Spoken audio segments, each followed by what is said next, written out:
आप सबको मेरा नमस्कार। Thank you very much for coming. एक बहुत अहम मुद्दे पर आप लोगों से बात करने के लिए आए हैं, लेकिन इससे पहले कि बात शुरू करें, आपको कुछ वीडियो दिखा देते हैं जिससे कॉन्टेक्स्ट सेटिंग हो जाए।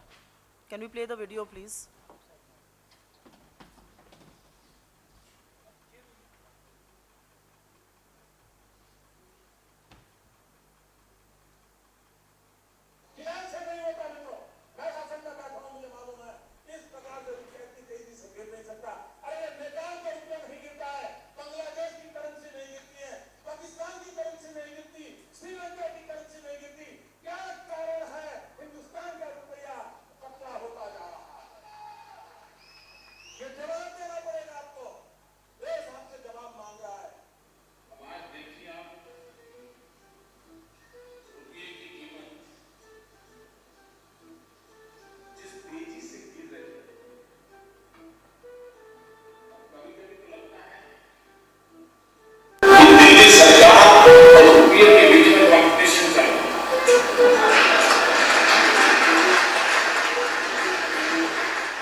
रुपया केवल एक कागज का टुकड़ा नहीं होता, रुपया केवल एक करेंसी नहीं होती। इस करेंसी के साथ देश की प्रतिष्ठा जुड़ी हुई होती है, और जैसे जैसे करेंसी गिरती है, तैसे तैसे देश की प्रतिष्ठा गिरती है। Indian economy and the state of affairs in the Indian economy are very clearly getting reflected in this falling value of rupee. I'm confident on the rupee that the Reserve Bank of India is very keenly watching the exchange rate. I had commented yesterday, and I repeat that we are not alone in this world. We are also open an economy, maybe not completely on capital account, but we are also open as an economy. So developments happening everywhere will have an impact.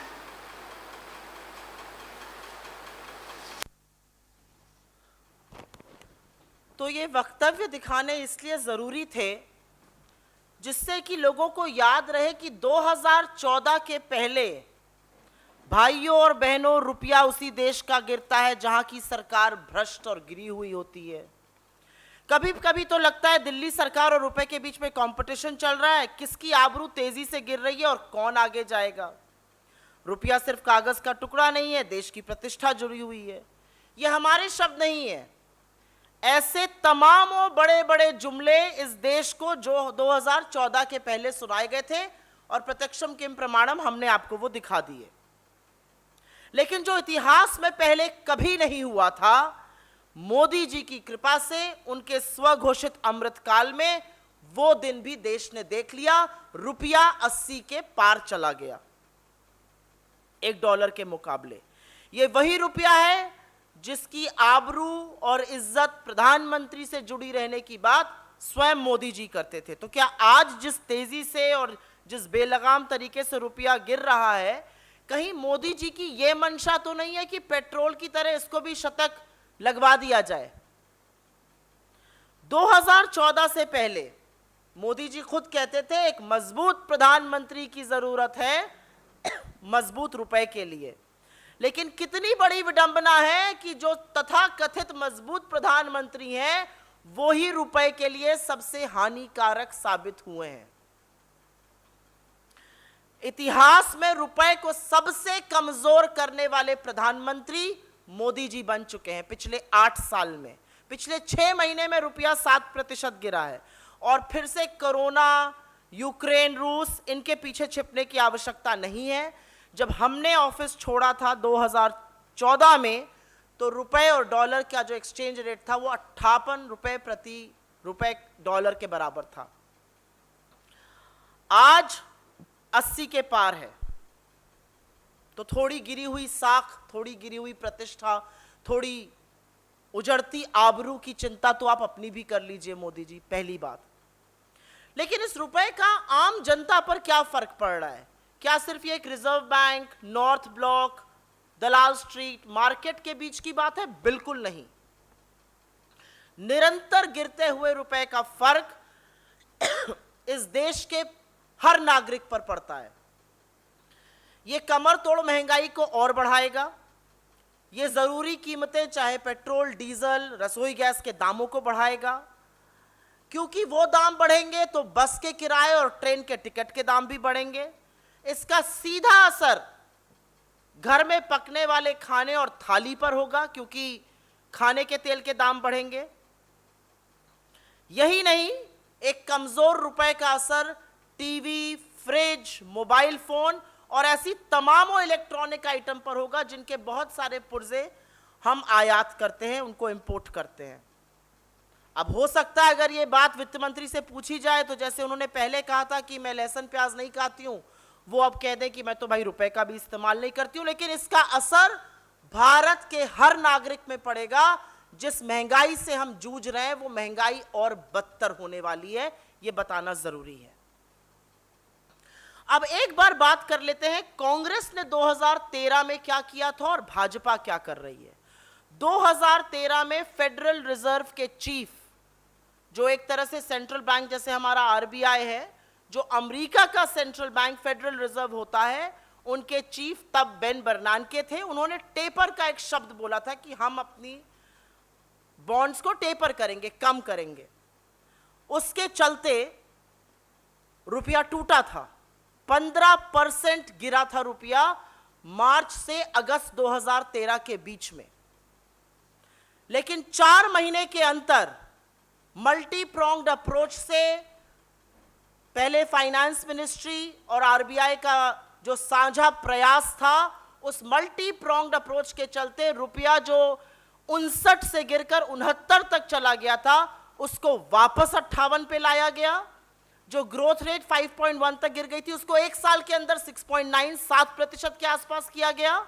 एक साल के अंदर 2% की वृद्धि। और जो foreign निवेशक, जो विदेशी निवेशक करीब $12 बिलियन लेकर देश छोड़ गए थे, $35 बिलियन विदेशी निवेश उसी साल में वापस लाया गया। तो 15% गिरे हुए रुपए को वापस लाया गया, ग्रोथ को वापस लाया गया और विदेशी निवेश को वापस लाया गया। तो आज ये जो ज्ञाता, ये जो ज्ञानी 80 रुपए पार होने पर अंतर्राष्ट्रीय कारणों की, अंतर्राष्ट्रीय बाजार की दलील दे रहे हैं, ये अंतर्राष्ट्रीय कारण 2013 में और भी भयावह थे। लेकिन एक समझदारी दिखाते हुए, सूझबूझ के साथ, आरबीआई गवर्नर तब रघुराम राजन थे, यूपीए की सरकार थी, वित्त मंत्री चिदम्बरम जी थे, प्रधानमंत्री मनमोहन सिंह जी थे, यूपीए की चेयरपर्सन सोनिया गांधी जी की अध्यक्षता में उस रुपए को संभाला गया। और जब हमने आपको बागडोर इस देश की दी तो 58 रुपए प्रति डॉलर पर रुपया था, जो आज 80 पार हो गया है।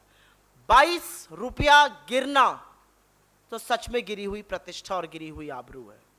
पर ऐसा क्यों हो रहा है? क्या आरबीआई कुछ नहीं कर रही है? कर रहे हैं। जनवरी के साल से अभी तक $40 बिलियन के ऊपर आरबीआई ने मार्केट में लगाया है कि रुपया डिफेंड हो सके। उसके बाद भी रुपए क्यों गिर रहा है?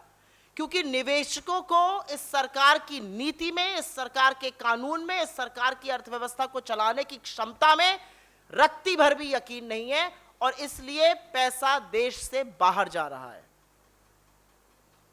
और एक बात साफ है कि जो लोग, खुद प्रधानमंत्री जी को आपने यहां पे सुना, वो तो खैर लाल आंखें भी दिखाने की बात करते थे, अब आंखें मूंद लेते हैं। जो रुपए की बढ़ चढ़ के बात करते थे, जो रुपए को मजबूत बनाने की बात करते थे, उनके तमामों वो चाटुकार, सिनेमा जगत के तमामों लोग जिनको रुपए की बड़ी चिंता थी, आज बिल्कुल चुप हैं।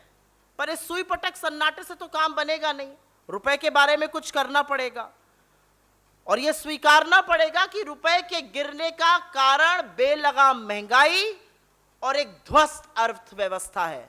कभी किसी के पीछे, कभी किसी के पीछे छुपना बंद करना पड़ेगा।